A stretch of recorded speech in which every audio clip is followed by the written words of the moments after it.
Travel by train along the magnificent North Wales coast from Chester to Aberystwyth is an experience never to be forgotten, with castles, cliffs, towns and beaches and a great deal more. Our journey begins in Chester, a city on the border between England and Wales, with a history that stretches back to almost 2,000 years. Cheshire's county town is most easily toured on foot, but there are frequent tour buses, which also provide an excellent way to take in the sights. Chester has a long and colourful history. It was founded by the Romans and is still protected by its ancient walls. The Romans named the city Deva, after the River Dee. It is crossed here by a slightly more recent Old Dee Bridge. Modern shops and offices are cleverly concealed behind much older frontages. The coexistence of ancient and modern is central to Chester's appeal. Its many visitors are always delighted by the contrasts which are found all over the city.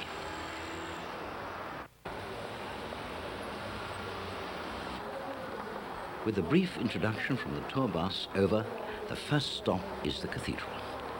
Dating from Norman times, it was restored as it stands today in the 19th century.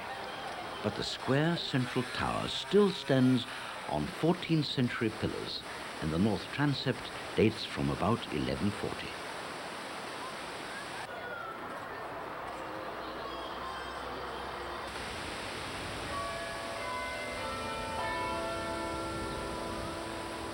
Inside, the choir is separated from the nave by a Victorian rood screen.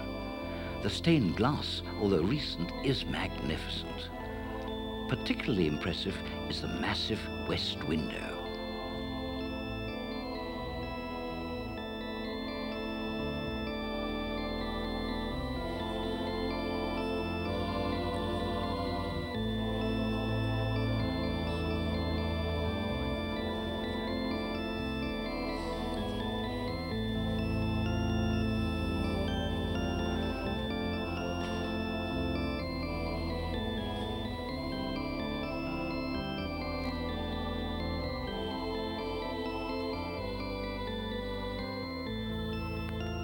In the inner courtyard of the cathedral's cloisters, you can find a sanctuary of peace and tranquility from the outside world.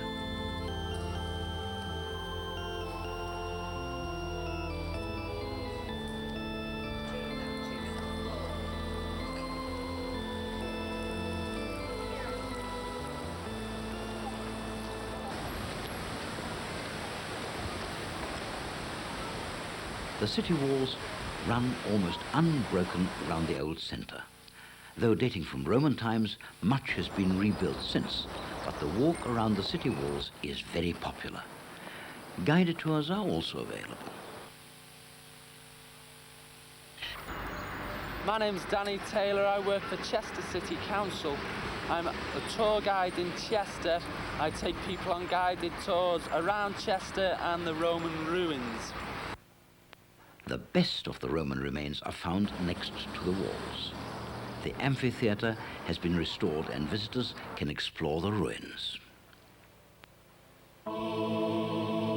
Nearby, a Roman temple has also been partially restored.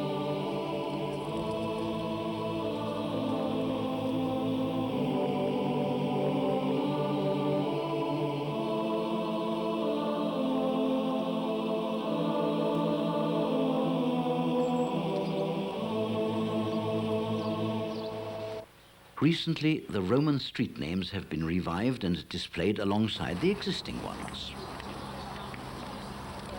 The castle, which towers over the walls, has been the headquarters of the Cheshire Regiment since Victorian times, and the castle also houses a fine museum of the regiment's history.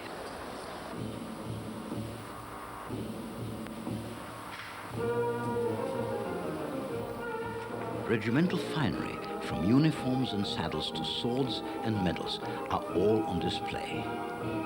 Chief among them is the tribute to Captain Oates, who sacrificed himself for his companions in the Antarctic.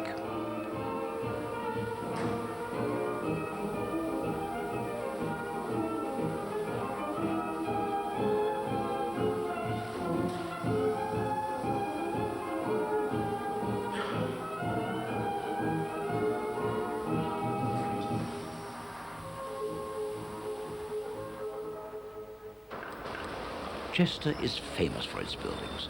The diversity and contrast is striking, from Victorian extravagance to traditional black and white Tudor. There's even a modern shopping centre.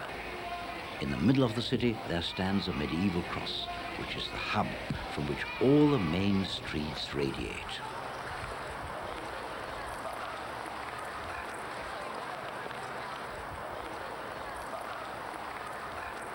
Throughout the summer, there's always something different to entertain the visitor, and among the many attractions are the street painters and performers.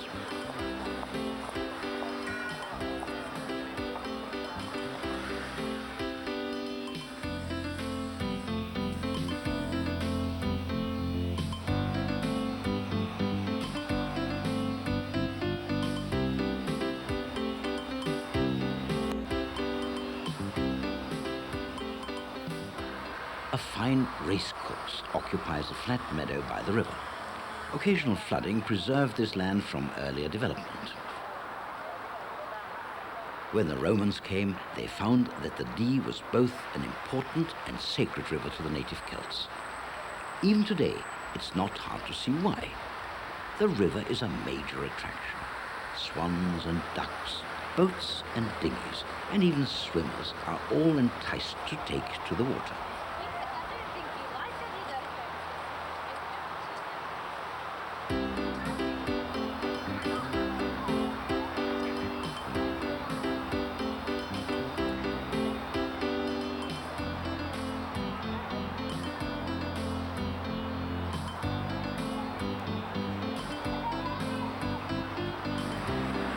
It's time to leave Chester now, and from the fine Victorian station, we begin our journey out of England and into Wales.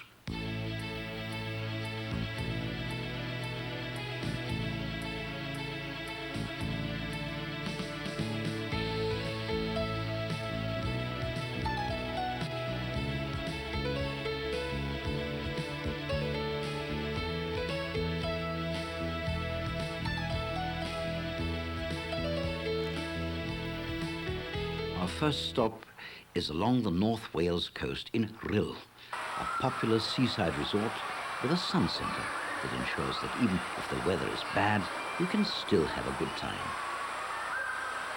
High above it all, a monorail glides slowly over the complex, looking down on the wave pool and the slides.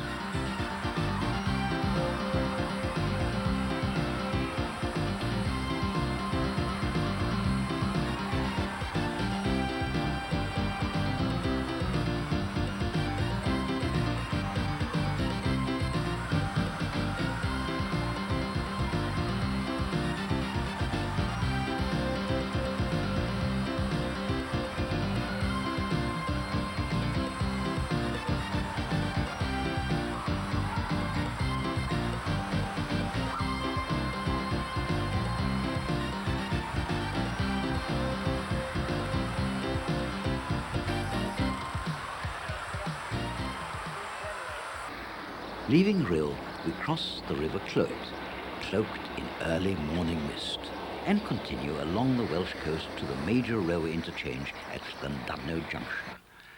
From here, we leave the main line and head north for a few miles to the unspoiled Victorian resort of Llandudno.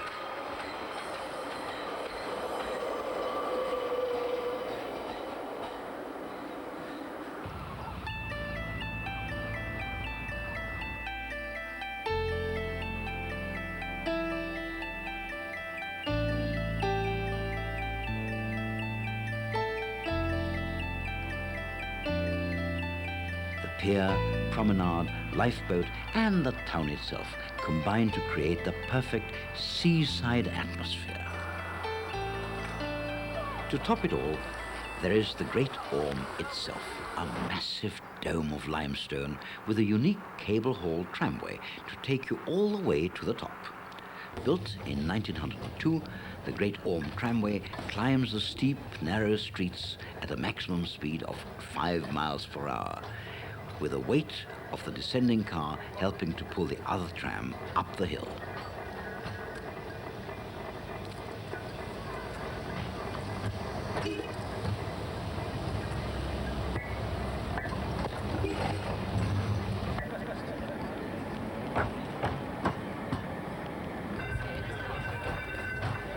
Other ways to get to the summit are provided by a private road and by cable cars.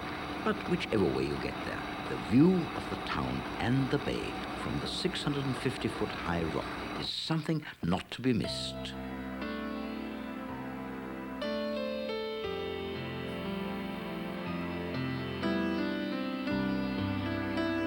The train takes us back to Llandudno Junction, but before continuing south, we make just a short detour over the narrow estuary to Conway. Conway's skyline is dominated by the massive castle, and the regular steam trains which ply the North Wales coast add to the atmosphere of this majestic town.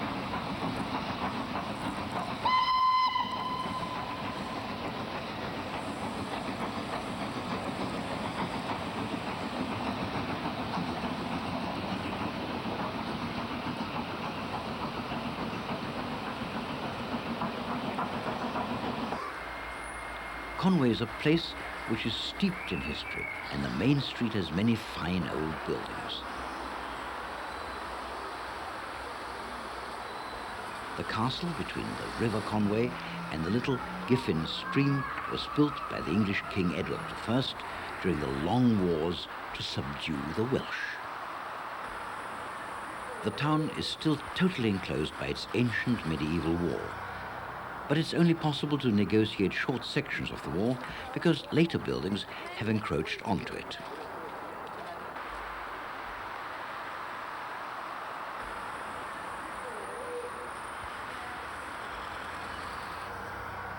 Place Mawr, one of Britain's finest Elizabethan townhouses, is a survivor from a slightly later period.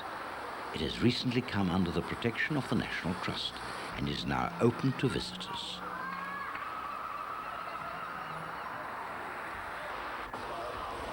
Down by the harbour, the old fishing port bustles with life.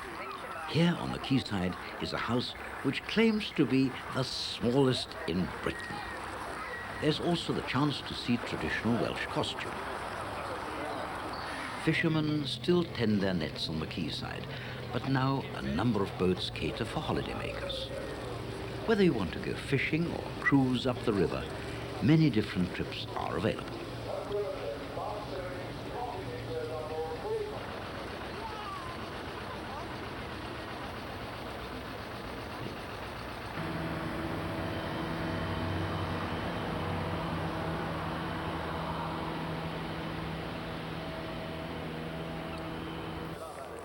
Beyond Conway, the scenery becomes increasingly spectacular. The wild Cycnant Pass on the road to Penman Mawr is just a couple of miles away. Further along the coast, the beaches of Conway Bay are vast and empty, the perfect place to get away from it all.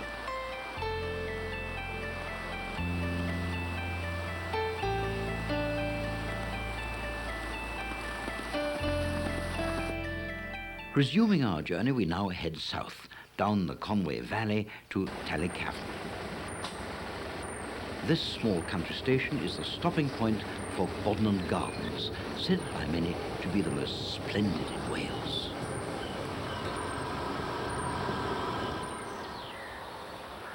The garden was developed in the early part of this century by Lord Aberconway, initially as a series of Italian-style terraces. It soon grew into enormously varied landscapes covering over 80 acres.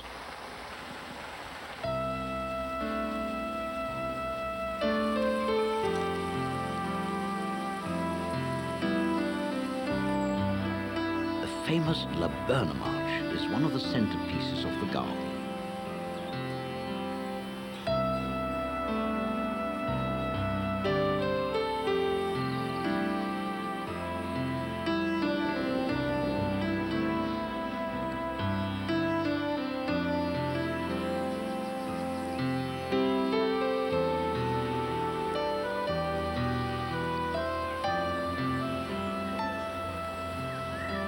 The pin mill comes from Woodchester, bought by the second Lord Aberconway, who moved and rebuilt it in the gardens in 1938.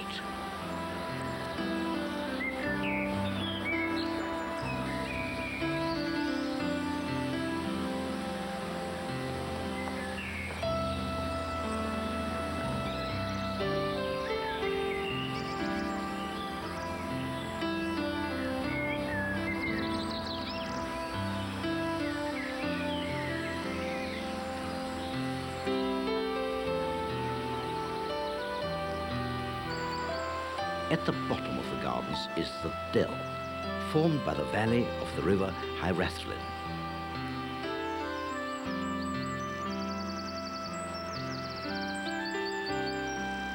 Bodmin Garden is managed by the National Trust, who make sure that the gardens will remain cared for and beautiful for many years to come. We now travel down the Conway Valley to Llanrust.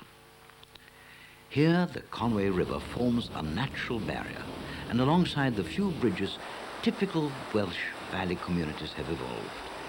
Cafes and shops cater for the passing visitor, but the village's first inhabitants have left a more permanent legacy in the form of this impressive stone circle. On the other bank of the river, in a setting that is just as dramatic, there are more recent religious buildings. The biggest town in the valley is Battersea Coed, our next stop.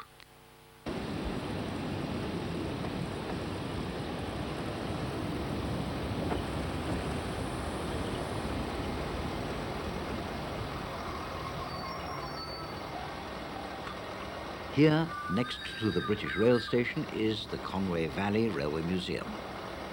The museum's major attraction is its steam-hauled miniature railway. This line boasts beautifully made 1/5 scale working steam locomotives, lovingly maintained.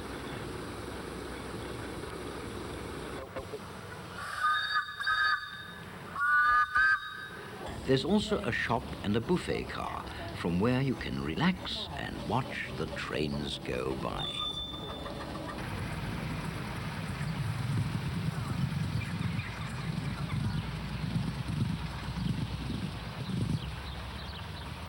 The Visitors Centre is an excellent place to begin a tour of the area around Battersea Coed. The town itself nestles amid the mountains and forests, and these impressive falls are just off the main street.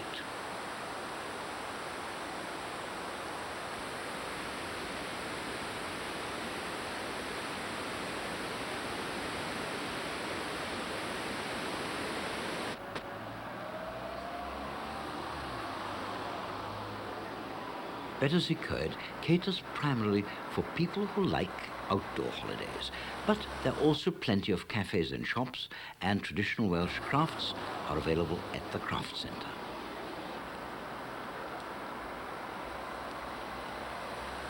For the more adventurous, there are guided tours into the mountains, and a network of footpaths spreads all over the valley.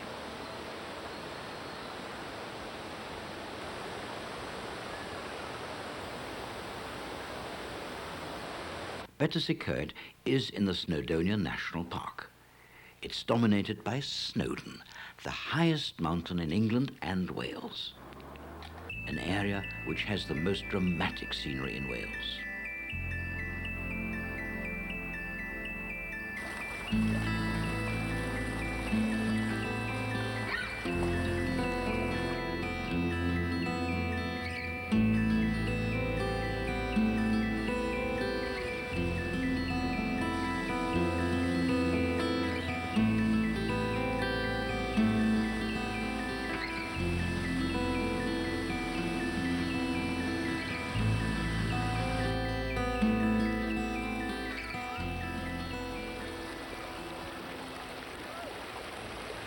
The ascent of Snowdon itself is not all that difficult, especially if you take advantage of the Snowdon Mountain Railway. Opened in 1896, this rack railway is the only one of its kind in Britain.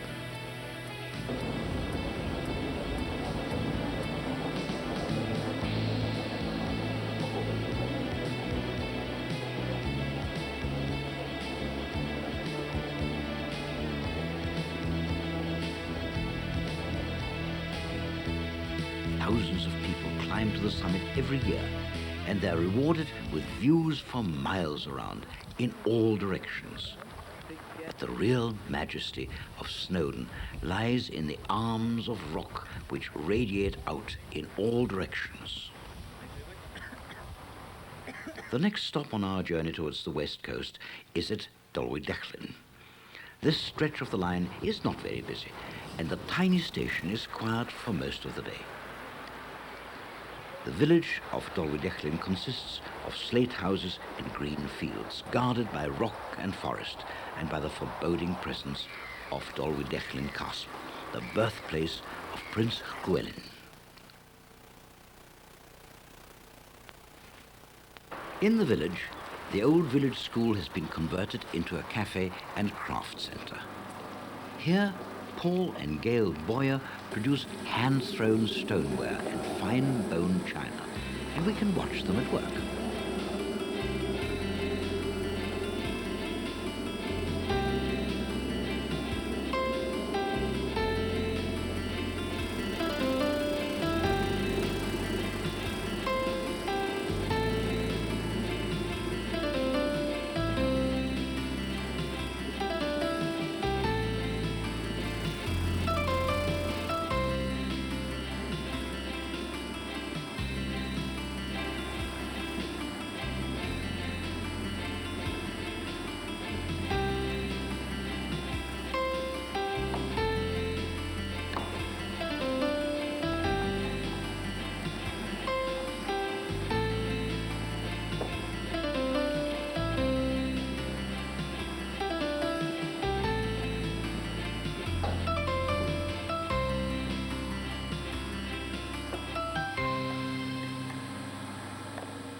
At Blaenau Ffestiniog, we leave British Rail and continue to Porthmadog on the Ffestiniog Railway.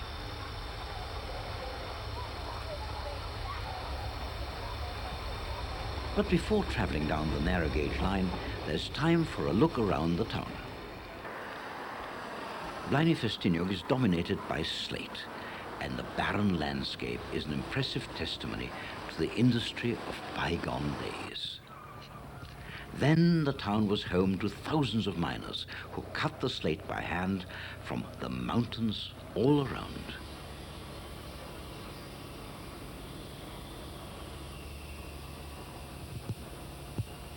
A glimpse of these former times can be found at the Llechwedd Slate Caverns, where the miners' tramway allows you to tour a section of the complex network of tunnels and caverns. Most of the chambers are worked from above. Yeah. As I said, it runs on an angle of 30 degrees, always on that angle. Mm-hmm. So these are the drilling marks, as you can well see. They were done by hand, of course, by an instrument called a jumper. That'll be very, very hard work indeed. Later on, of course, compressed air came and made that kind of work much easier. But in the days we're talking about, it was all done by hand. So he would use black powder or gunpowder, a fuse, a bit of paper, some fine dust. Then he would use this rod, which is called a stamper.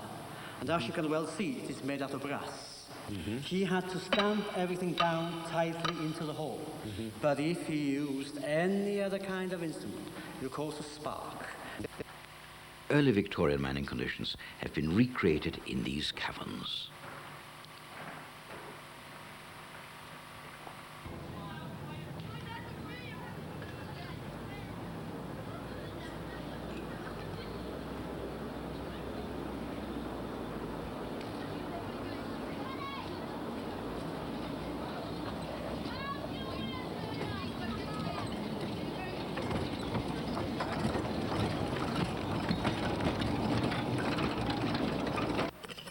In the slate mill, the slate splitter splits solid rock into thin sheets before cutting it down to size.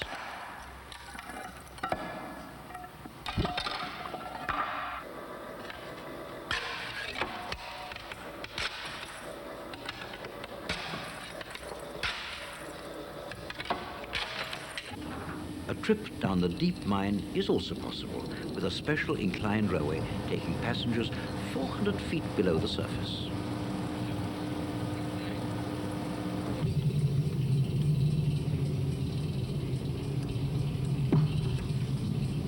May I welcome you then to the deep mine and say that for the next 25 minutes or so, you'll be going on a journey through these chambers by yourselves. Stay here and listen to the first tape. We'll eventually tell you.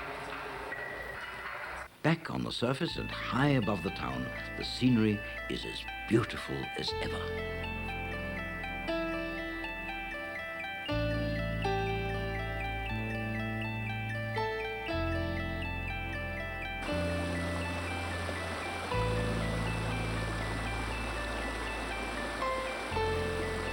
A memorial to the nuclear age is Transfinite Power Station. Now decommissioned, the station is dwarfed by the landscape.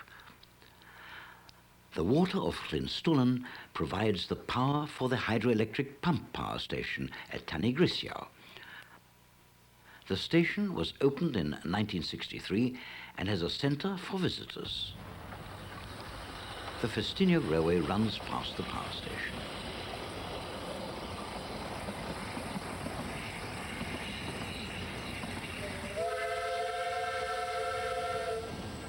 Here, one of the line's famous double fairley locomotives steams up towards Festinjog. In Festinjog station, preparations are underway for the 9-mile journey to Porthmadog. The Festinjog Railway is the best known of all the narrow gauge railways in Wales.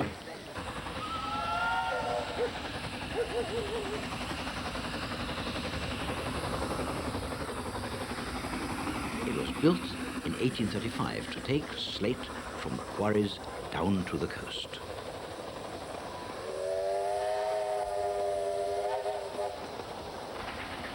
The decline of the slate industry led to its closure in the 1950s.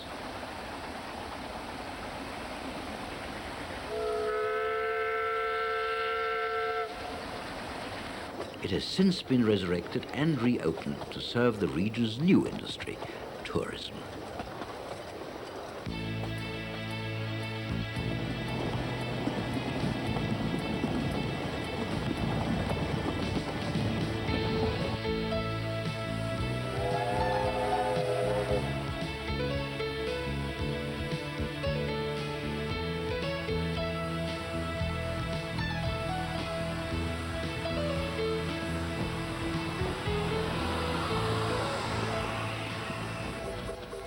The approach to Porthmadog is along the mile-long causeway called the Cobb. Built in 1811 to hold back the sea across the Glaslyn estuary, the Cobb enabled thousands of acres of land to be reclaimed and turned into fertile farmland. Porthmadog is still a busy town and a tourist and yachting centre. But in the past, Porthmadog was more famous for its fast-sailing schooners. Its shipbuilding heyday was in the mid-19th century, and especially well known were the 2- and 3-masted schooners which carried Welsh slate all over the world. The Maritime Museum still tells the story, but today the ships in the harbour are of a different kind. The pace is gentle and relaxed, and it doesn't matter if a small inflatable is all you have under your command. The area appeals to landlubbers as well, with a wide panorama of mountains behind the Glaslyn River.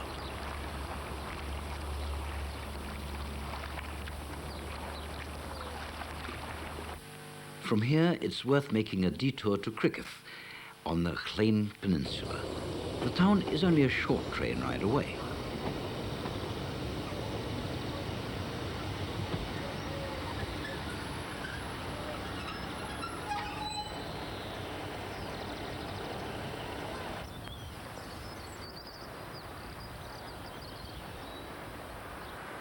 Crickeith faces south, and the views out over the Cardigan Bay are unrivaled. On a clear day, the whole northwest coast is visible. Above the bay stands the castle. Like all the large castles along this coast, it was built by the English to hold down the Welsh. Just over a mile away is the village of Llanistum Dowie, famous as the birthplace of David Lloyd George. The gardens of his home at Brynau Welland are open to visitors. The Dowie Fowl River runs through the village, and it's not hard to see why, after a lifetime in politics, the famous statesman wanted to come home to his village at the end of his life.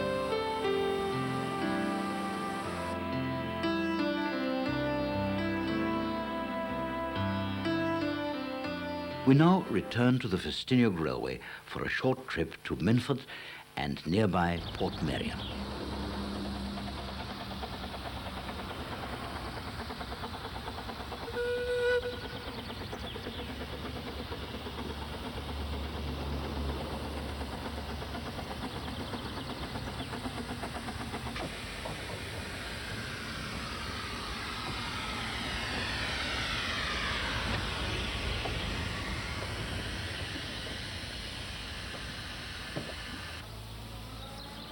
Port Merion is a fairy tale village set on rugged cliffs above the shores of Cardigan Bay.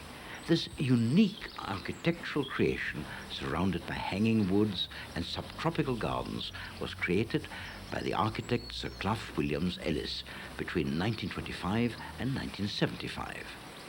The village was inspired by Portofino and is often described as Italianate, but the true style of the village is far more personal.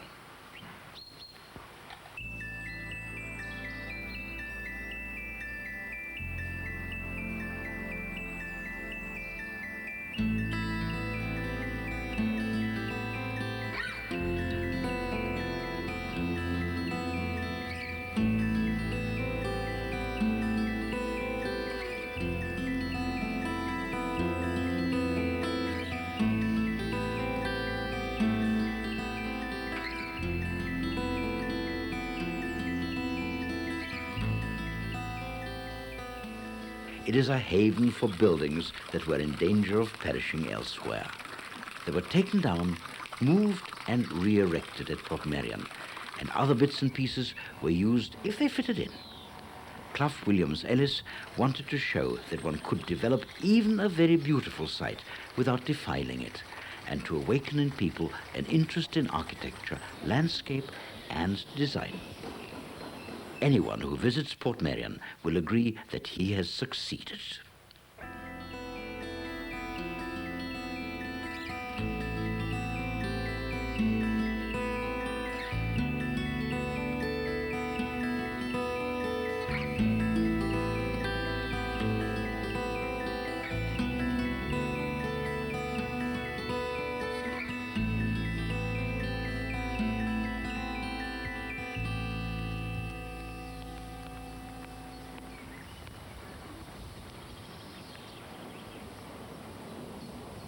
We now rejoin British Rail and head south to Harlech.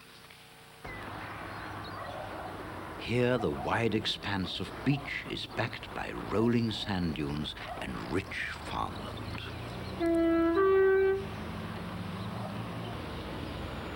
The station at Harlech is dominated by the castle, which stands high above the town on a steep cliff.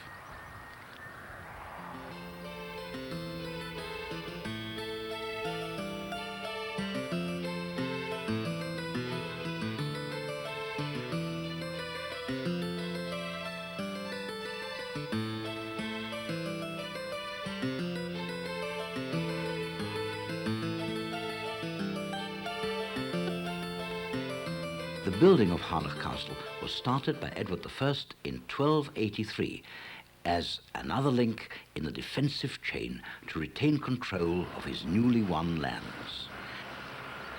Despite its impressive strength and position, the castle was successfully besieged and captured in 1404 by Owen Glendower in his Welsh rebellion against Henry IV.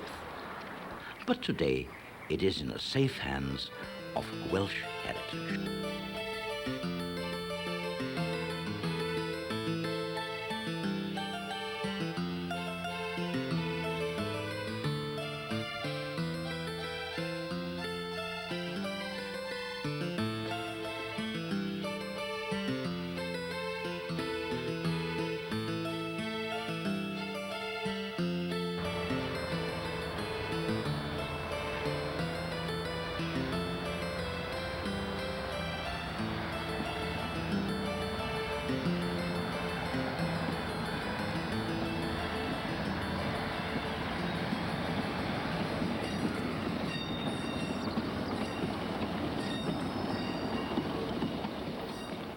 Leaving Harlech, we continue south along the coast through Llanbedr and Dyffryn Ardudawi.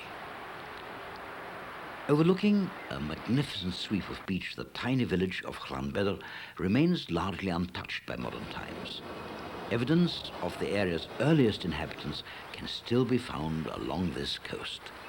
At Dyffryn Ardudawi, this impressive Neolithic chamber tomb has stood silent witness to over 4,000 years of history.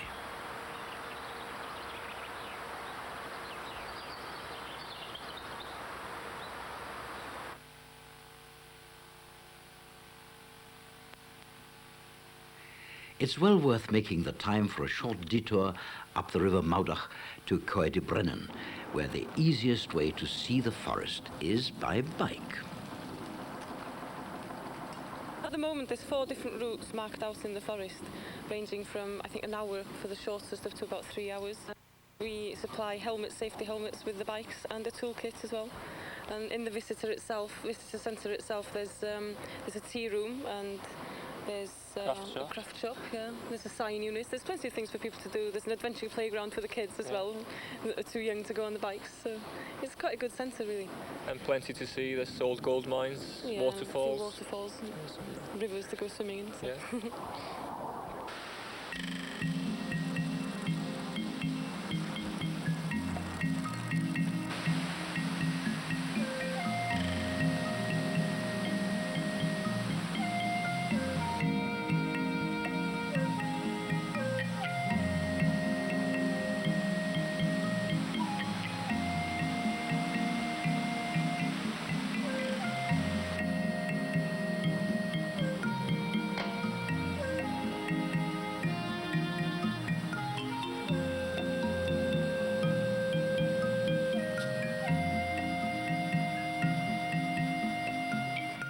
Returning to the coast, our next stop is at the popular holiday town of Barmouth. Here, above the waterfront, a fine cluster of tall 18th and 19th century houses look down on the long sandy beach. Across this beautiful estuary, you can see Cadair Idris. Not as high as Snowdon, yet it more than makes up for lack of height by its sheer grandeur.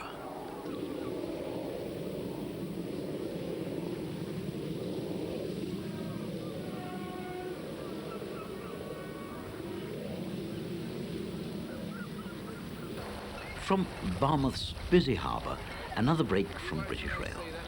We take the ferry across the River Moudach to Fairbourne.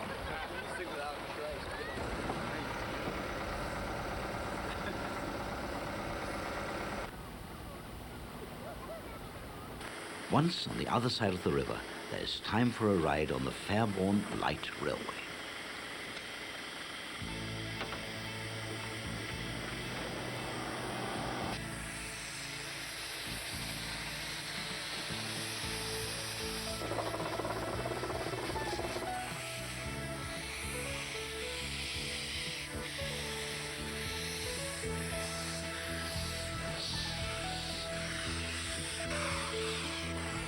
From the station at Fairbourne, the line runs alongside the road before sweeping out across the sand dunes to its terminus in the Moudach estuary.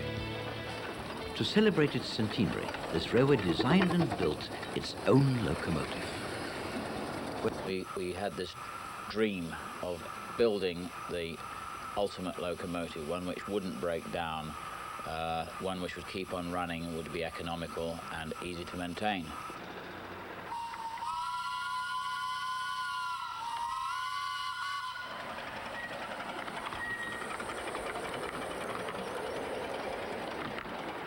She's certainly the most powerful minimum gauge engine ever built in the world.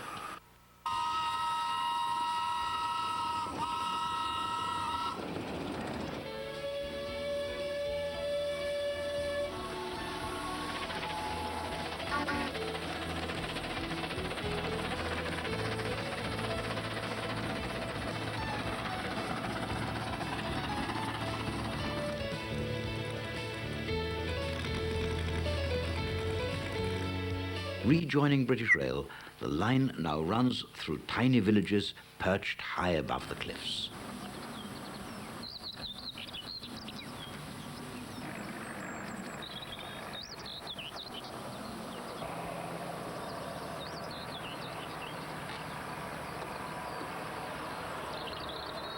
Further south at Tywyn, the Talyllyn Railway heads up into the hills towards Abergynolwyn. Like the Festiniog, this railway line was built to carry slate down to the sea and was the first line to be rescued from closure by railway preservation enthusiasts.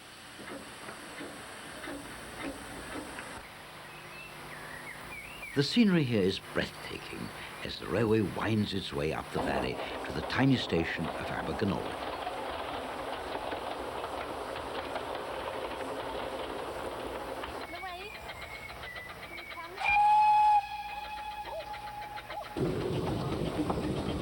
Beyond Abergynolwyn, the line extends to its terminus, the forest halls of Nant Gwernol, where the quiet and peaceful valley with woods and waterfalls is perfect for forest walks.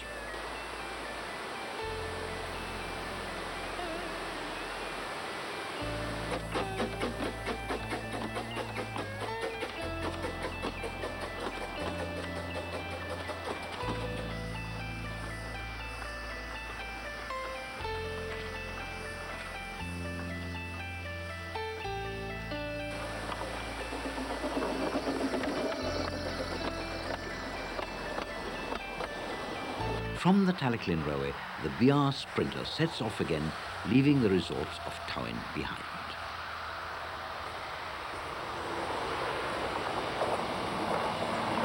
Our next stop is Aberdyfi, a delightful Victorian seaside resort which has retained an atmosphere of charm, quiet relaxation and tranquility.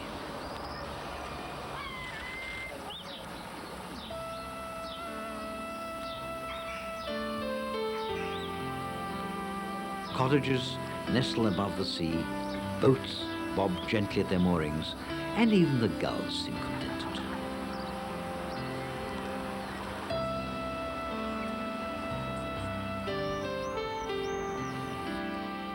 Here on the beach, you can while away the afternoon.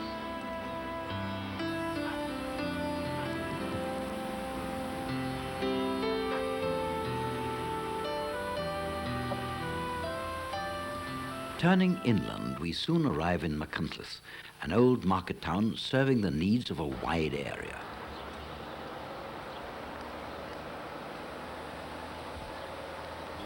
The town is the site of Owen Glendower's 1404 Parliament, and the Parliament House, made from small split stones, is a rare example of a late medieval Welsh townhouse. But Machynlleth has more to offer than history, as a visit to any of its many restaurants and cafes will testify.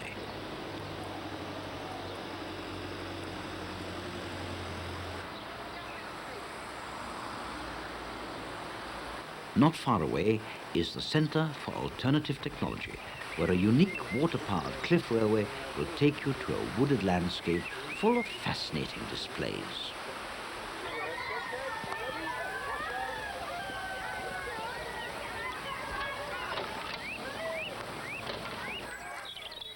The Centre for Alternative Technology has been, for the last 18, 19 years, promoting the use of technologies which are sustainable, which means that they don't damage the environment that we all depend on. So we're talking about things like wind power, solar power, water power, organic gardening and recycling. And all of those things you can see people living and working with those technologies, the solutions to our environmental problems are all here to be seen at the Centre for Alternative Technology. Among the trees, almost every type of alternative power is generated, supplied by the wind, the sun, and by water.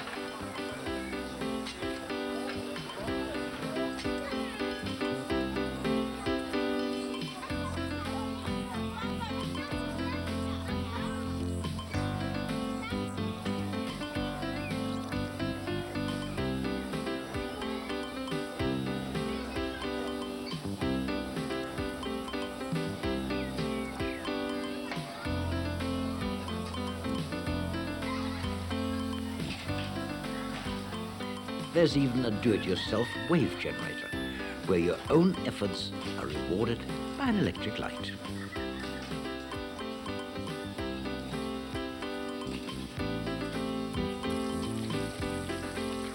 There are also the more traditional water wheels, and there are acres of organic display gardens to explore.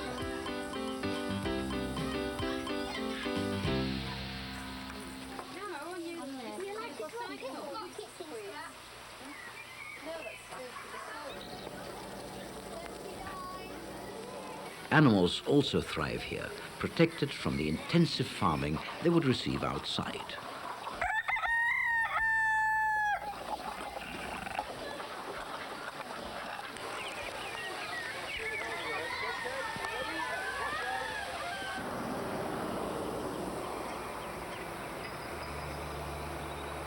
Rejoining the train, our journey now takes us through the forests of mid-Wales and back to the coast, passing the long viaduct at Dyfi Junction on the way.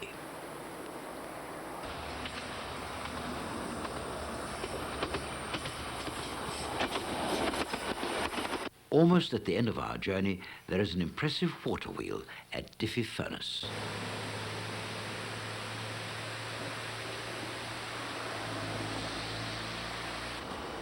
The train soon pulls into the isolated seaside resort of Aberystwyth.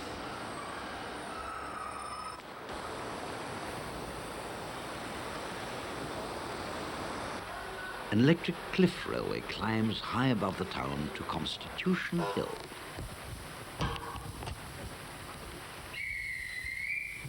As we ascend, the commanding views over Cardigan Bay are slowly revealed.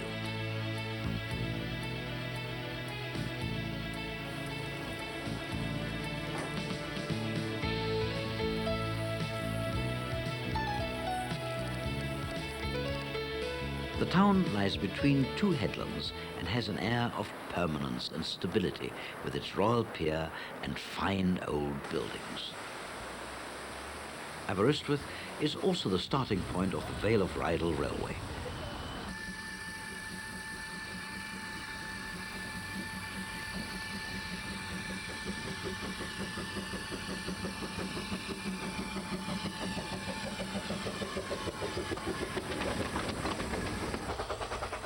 The railway provides a 12-mile journey by narrow-gauge steam train through picturesque wooded glens and wide green valleys. It was built to serve the lead, copper and silver mines on which the prosperity of the area depended. Today, it carries only tourists.